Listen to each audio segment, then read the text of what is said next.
Yevropa, Amerika, Kanadada qancha topsa bo'ladi ishlab. O'zbekiston fuqarolariga shunaqa nerealniy oyliklarni va'da qilib tashyapti do'stlar. 4 ming, 5 ming, 6 ming og'zini bir chekkasidan chiqib ketyapti. Kasbingizni zo'r egasi bo'lsangiz, sizdan til so'ramaydigan kompaniyalar ham bo'ladi. Opitingizga qarab, tanishinglar bo'lmasa, ish joyi bo'lmasa, prosta bu srazi chiqib ketishga harakat qilsanglar, o'ta qiynalib qolasizlar.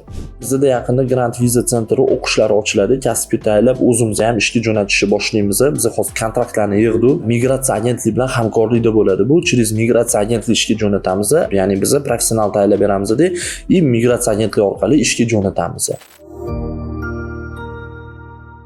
Assalomu alaykum hurmatli do'stlar. Videomizning nomi shundan iboratki, Yevropa, Amerika, Kanadada qancha topsa bo'ladi ishlab. O'zbekiston fuqarolariga. Nafaqat O'zbekiston fuqarolariga, balki SNG davlatlariga. Do'stlar, qaranglar, Instagram bilasizlar, hamma narsani e'lonni qo'yib yuboradi. Targetingga pul tiksa bo'ldi.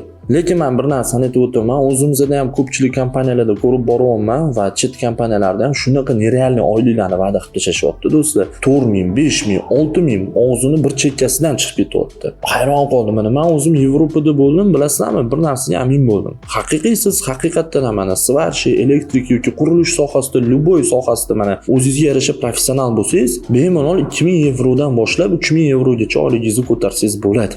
Даже европейцы условияlarni ham qilib beradi. No, lekin srazi siz borishingiz bilan 4 ming, 5 ming, 6 ming yevro oylik degan narsa yo'q. Shu narsani bilinglar. Даже Amerikada ham bunaqa emas, men sizga aytaman. Nimagaki? Chunki bitta narsa bor, mana sizlarda ham tasavvur qilinglar, o'zingizlarning korxonanglar bor. O'zingizlarning korxonanglar bo'lsa, sizlar ham birinchi ishchini olib kelasizlar, tekshirasizlar, yaxshi yoqqan ishchilarni keyin sizlar ham misol uchun yon bosib, o'sha ishchi bilan birga ishlashga harakat qilasizlar. Usloviyalar qilib berib, sharoitlar qilib berib. Lekin hozir e'lonni o'zida qo'yib tashyapti, odamlar bilmay u narsaga yugurib yotibdi, shuncha pul toparkanman deb. Men nima deyman odamlarimizga, xalqimizga? Bir narsani aytib o'taman. Sizlar kasbga o'rganinglar. Kasb bilmagan odamlarga bu tegishli gapim, siz kasbga o'rganinglar. Agar kasbinglar bo'lsa, kerak bo'lsa o'tda 2000, 3000 yevro bemalol topa olasizlar kasbinglar bo'lsa.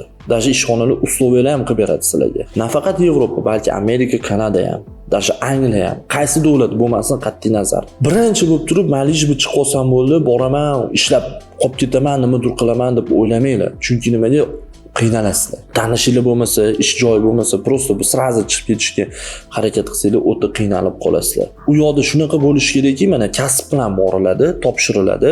Tanishinglar bo'lsa, u yaxshi, chunki boraverasizlar, vizasini qilib, u yoqga tanishinglar yordam beradi. No, tanishinglar bo'lmasa, bu degani sizlar borib, kasbinglar bo'lsa, o'sha kasbdan, o'sha ishxonadan boshlab, ishlab, rivojlanib, ko'tarilib, sekin daraxt bitta joyda ko'kariladi degandek bizning maqolamizda shunaqa qilib olib borasizlar. Lekin bir narsani bilinglar, hech qanaqa srazi boshinglar bilan 4-5 ming, 6 ming yevro oylik chiqarib berib qo'ymaydi.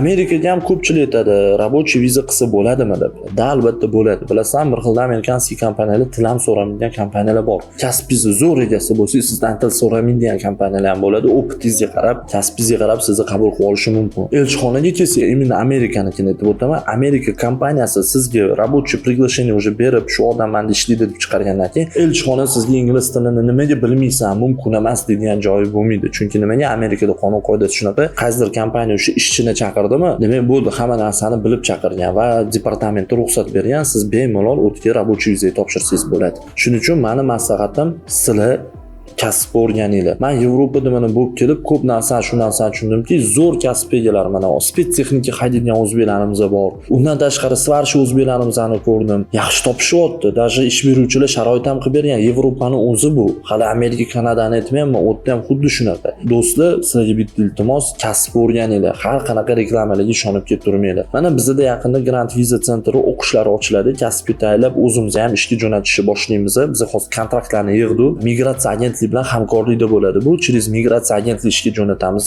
Ya'ni biz professional tayyorlab beramiz-da, migratsiya agentligi orqali ishga jo'natamiz. Shu narsamiz yaqinda yo'lga qo'yiladi.